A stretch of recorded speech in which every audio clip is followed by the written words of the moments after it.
Hello everyone, আসসালামু আলাইকুম। Welcome back to my channel. আজকের এপিসোডে আমি আপনাদেরকে 2 পাউন্ডের স্পঞ্জ কেকের রেসিপি শেয়ার করব। বরাবরের মতো আপনারা কিন্তু স্পঞ্জ কেকের রেসিপিগুলো অনেক বেশি পছন্দ করেন, তাই আজকে আমি একটু ভিন্নভাবে স্পঞ্জ কেকের রেসিপিগুলো শেয়ার করব। শুরু থেকে শেষ পর্যন্ত রেসিপিটি আপনারা স্কিপ না করে দেখতে থাকুন, আর সাথে থাকছে অনেকগুলা টিপস। চলুন তাহলে রেসিপিটি দেখে নেওয়া যাক।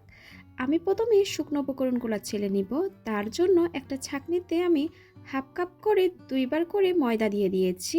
আরও দিয়ে নিয়েছি 2 টেবিল চামচ পরিমাণ মালয়েশিয়ান কোকো পাউডার। এখানে আপনারা যে কোনো ভালো ব্র্যান্ডের কোকো পাউডারটা ব্যবহার করবেন। হাফ চা চামচ করে 2বার আমি বেকিং পাউডার দিয়ে দিয়েছি। 1/4 টিস্পুন পরিমাণ লবণ দিয়ে দিলাম।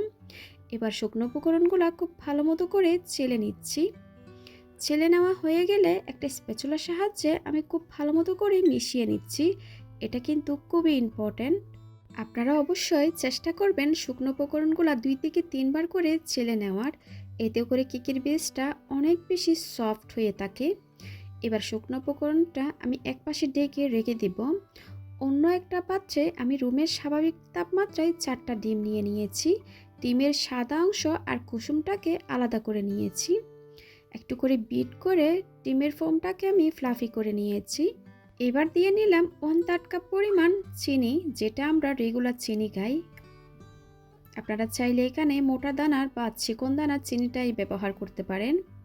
এবার আমি লো স্পিডে 2 থেকে 3 মিনিট পর্যন্ত বিট করে নিব।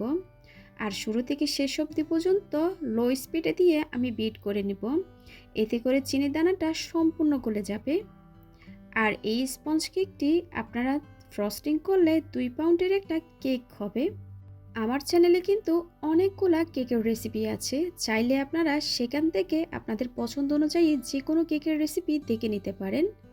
আপনাদের সাথে কথা বলতে বলতে চিনিটা কিন্তু সম্পূর্ণ গলে গিয়েছে।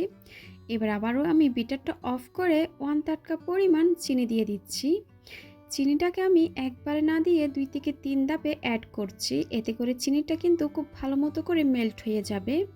অনেকে বলে থাকেন চিনিটা কিন্তু গলে না, আস্ত দানা দানা থেকে যায়। তারা কিন্তু চাইলে এভাবে করে চিনিটা অ্যাড করতে পারেন। আমি কিন্তু সব সময় চিনিটা এভাবে করে অ্যাড করে থাকি। আপনারা চাইলে হাতে নিয়ে চেক করে নিতে পারেন চিনিটা মেল্ট হয়েছে কিনা। আমি চিনিটা দিয়ে দেওয়ার পর আবারও 3 থেকে 4 মিনিট পর্যন্ত বিট করে নিয়েছি, বা চিনিটা সম্পূর্ণ গলে যাওয়া পর্যন্ত বিট করে নিয়েছি।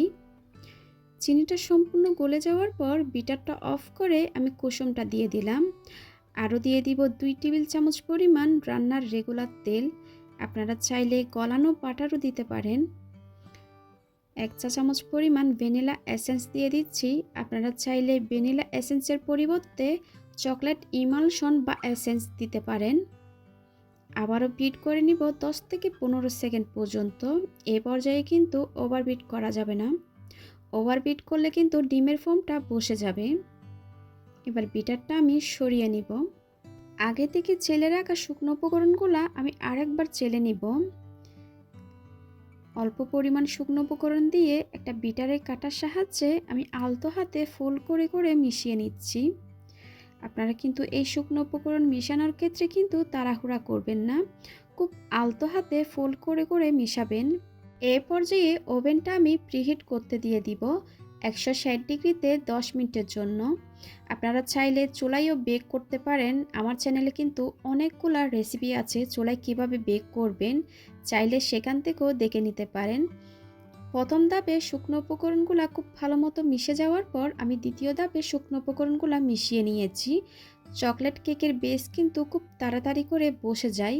আমি আবারও রিপিট করছি, আপনারা যদি শুকনো উপকরণগুলো ব্যাটারের সাথে মেশানোর সময় তাড়াহুড়া করেন, তাহলে কিন্তু কেকের বেসটা একদমই ভালো হবে না, আর যে ডিমের ফর্মটা করা হয়েছে ওইটা কিন্তু বসে যাবে। আপনারা শুকনো উপকরণগুলো খুব ভালো মতো করে মেশানোর পর ওভেনে বা চুলায় দিয়ে বেক করে নেবেন।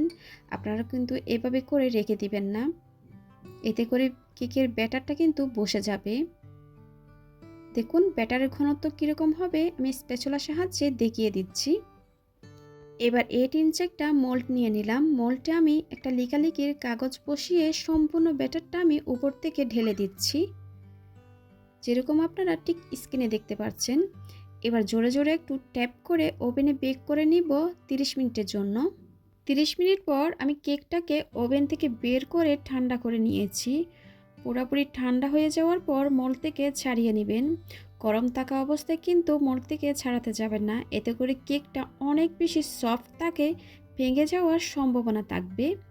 এবার কেকটাকে আমি 2টা লেয়ারে ভাগ করে নিচ্ছি। আর কেকটা কতটা সফট হয়েছে আমি আপনাদেরকে একটু দেখিয়ে দিচ্ছি। দেখুন কেকটা কতটা সফট হয়েছে। আপনারা যদি হুবহু আমার রেসিপি ফলো করেন আপনাদের কেকও এরকম পারফেক্ট হবে। আশা করি আজকের রেসিপিটা আপনাদের ভালো লেগেছে। ভালো লাগলে প্লিজ আমার চ্যানেলটা সাবস্ক্রাইব করার জন্য অনুরোধ রইল। আজকের মতো বিদায় নিচ্ছি। সবাই খুব ভালো থাকবেন। আল্লাহ হাফেজ।